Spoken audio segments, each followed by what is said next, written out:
Om Swastiastu, Om Awiknamastu, Namasidam. Tabe pun, sahabat Pelita Dharma, salam jumpa dengan saya Teguh Samyadi, staf Lampung, dalam program Pelita Dharma, Direktorat Jenderal Bimbingan Masyarakat Hindu, Kementerian Agama Republik Indonesia. Sobat Pelita Dharma, Indonesia, sebuah nama negara kepulauan yang terbentang di jantung Katulistiwa, yang bagaikan permadani hijau dengan diselingi warna-warni keemasan. Bangsa-bangsa asing, yaitu Cina dan India, sudah mengenal kepulauan yang disebut Nusantara. Orang India menyebut kepulauan itu dengan nama Dwipantara, sedangkan orang Cina menyebutnya dengan nama Dwapatan. Sedangkan pada masa kerajaan Majapahit terkenal dengan sebutan Nusantara. Masyarakat yang tinggal di Kepulauan Nusantara dianugerahi oleh Sang Hyang Widi dengan beragam keragaman, baik dalam hal budaya, bahasa maupun adat istiadat, dan mereka terkenal di seluruh dunia dengan kerukunan dan toleransinya. Sahabat Pelita Dharma, adalah merupakan kewajiban yang luhur bagi segenap bangsa Indonesia untuk selalu berusaha mempertahankan keutuhan bangsanya, memperkuat persatuan dan kesatuan nasional melalui tugas dan kewajiban masing-masing yang diabdikan kepada Tuhan Yang Maha Esa, kepada masyarakat, kepada bangsa dan negara. Di antaranya melalui kualitas rada, amal dan kerukunan intra dan antar umat beragama untuk bersama-sama membangun masa depan. Kita menyadari dengan pengamalan ajaran agama secara mantap dalam kehidupan sehari-hari, baik kita sebagai individu, sebagai keluarga, atau sebagai anggota masyarakat, bangsa dan negara, meningkatkan dialog dan kerukunan antar dan antara agama yang saat ini dikenal dengan sebutan moderasi beragama. Moderasi beragama adalah sikap atau perilaku beragama yang moderat, toleran, menghargai kebebasan, dan selalu mengejawantahkan kemaslahatan bersama. Agama Hindu sebagai agama yang pertama dipeluk oleh leluhur bangsa Indonesia, mengantarkan bangsa ini untuk memiliki alam sejarah serta memberikan rasa dan mewarnai sosio budaya bangsa Indonesia. Bukti-bukti peninggalan kejayaan Hindu di masa yang silam meresapi budaya, dan hal ini dapat dilihat dengan karya monumental seperti Candi Siwa, Prambanan, dan candi-candi yang memiliki nuansa Hinduistik baik di Pulau Jawa maupun Pulau Bali.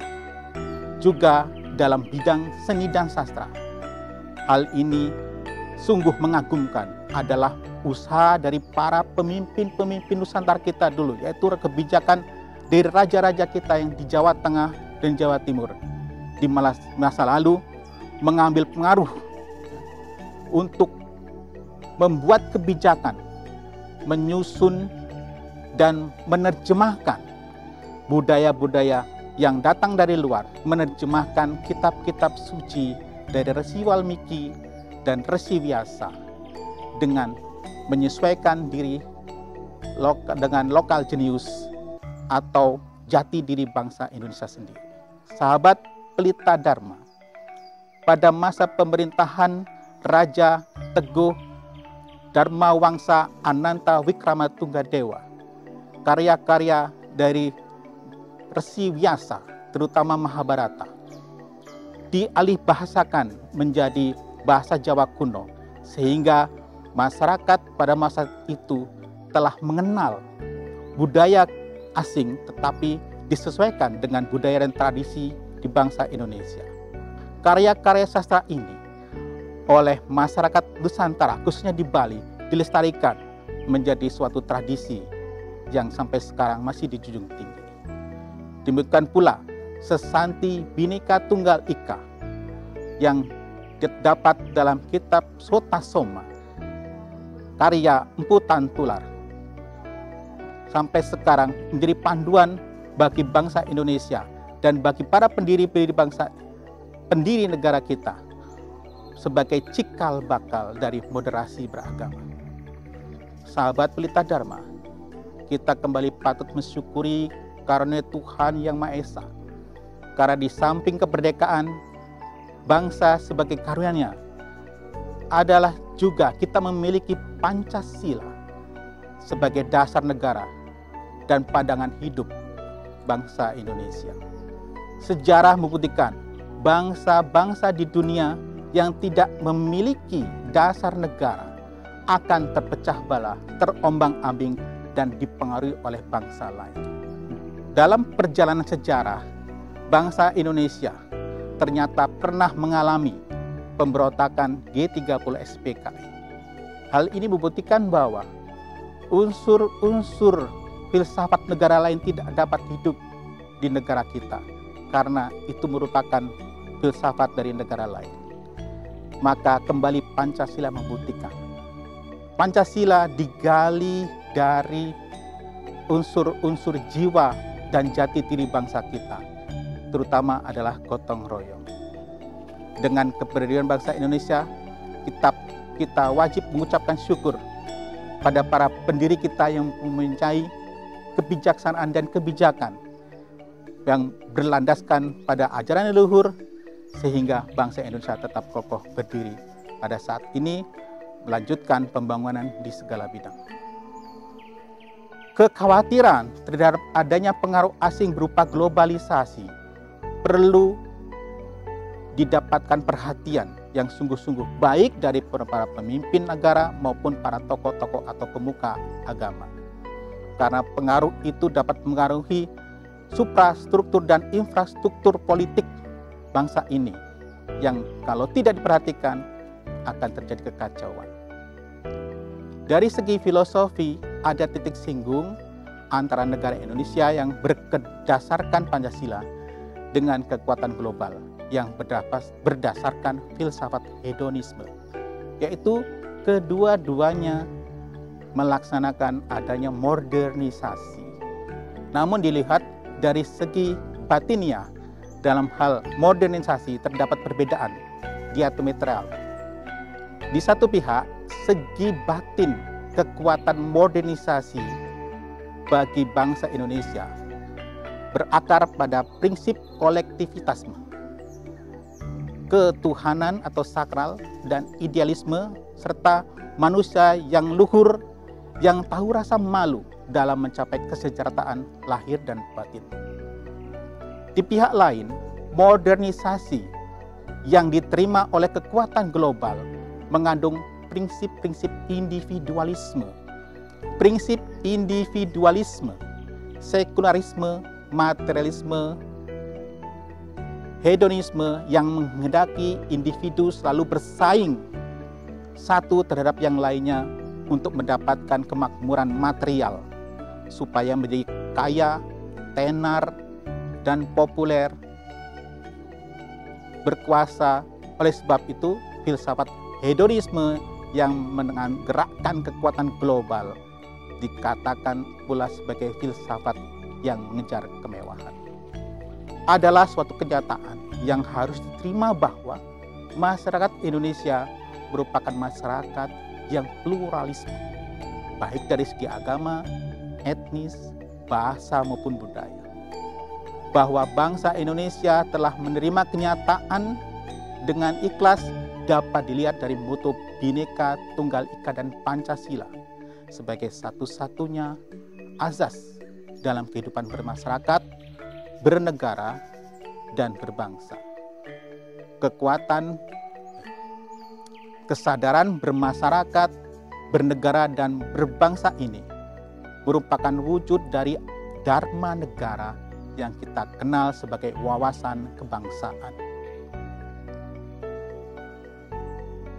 Dengan pengamalan dharma negara yang mantap yang sesungguhnya identik dengan wawasan kebangsaan, maka umat Hindu sebagai bagian yang tidak terpisahkan dari bangsa Indonesia akan senantiasa berdiri sejajar dan mampu mengejar berbagai ketertinggalan dari bangsa lain. Sahabat Pelita Dharma, untuk meningkatkan pengamalan wawasan kebangsaan dalam mengantisipasi perkembangan di masa depan, perlu dikembangkan pokok-pokok pikiran sebagai berikut. Yang pertama, pandangan integralistik dan paham kekeluargaan bangsa Indonesia yang mencerminkan kearifan harga diri dalam hidup berbangsa dan bernegara dijadikan pangkal dan seluruh upaya pengamalan wawasan kebangsaan. Yang kedua, upaya pelestarian jiwa dan semangat nilai-nilai 45 yang dipadukan dengan pengamalan ajaran agama merupakan pengejawantahan dari pembudayaan wawasan kebangsaan sebagai gerakan pendidikan politik yang perlu menerus disegarkan dan dikelorakan. Yang ketiga, keseimbangan pembangunan nasional yang dilandasi oleh telaah strategis yang cermat harus mewaspadai setiap perkembangan yang terjadi, khususnya yang berhubungan dengan semakin cepatnya perkembangan politik dan perekonomian internasional yang mempengaruhi paham dan cara berpikir yang terjadi di bangsa Indonesia saat ini.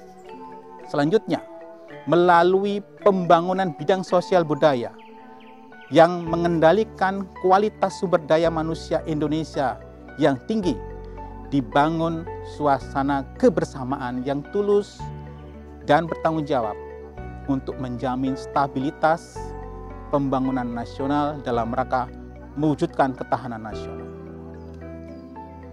Dan kemudian dalam seluruh upaya tersebut, generasi muda perlu ditampilkan perannya sebagai pelaku utama peningkatan kualitas pengamalan wawasan kebangsaan melalui berbagai bentuk kegiatan. Sahabat Pelita Dharma, di kalangan umat Hindu, wawasan kebangsaan termasuk pula dalam usaha untuk meningkatkan kerukunan antar umat beragama yang dapat ditingkatkan melalui ajaran, doktrin, atau pendekatan Dharma negara, yakni satu sisi dari ajaran Dharma agama yang mengharapkan setiap umat menjadi umat beragama yang baik, sekaligus juga menjadi warga negara yang patuh, setia, taat, dan cinta kepada tanah air. Cinta kepada bangsa dan negaranya.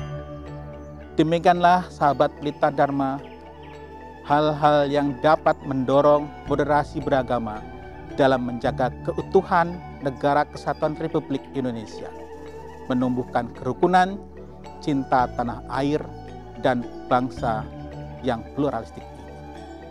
Demikian sahabat Pelita Dharma, pesan yang saya sampaikan. Saya akhiri dengan Parama Santi. Om Santi, Santi, Santi.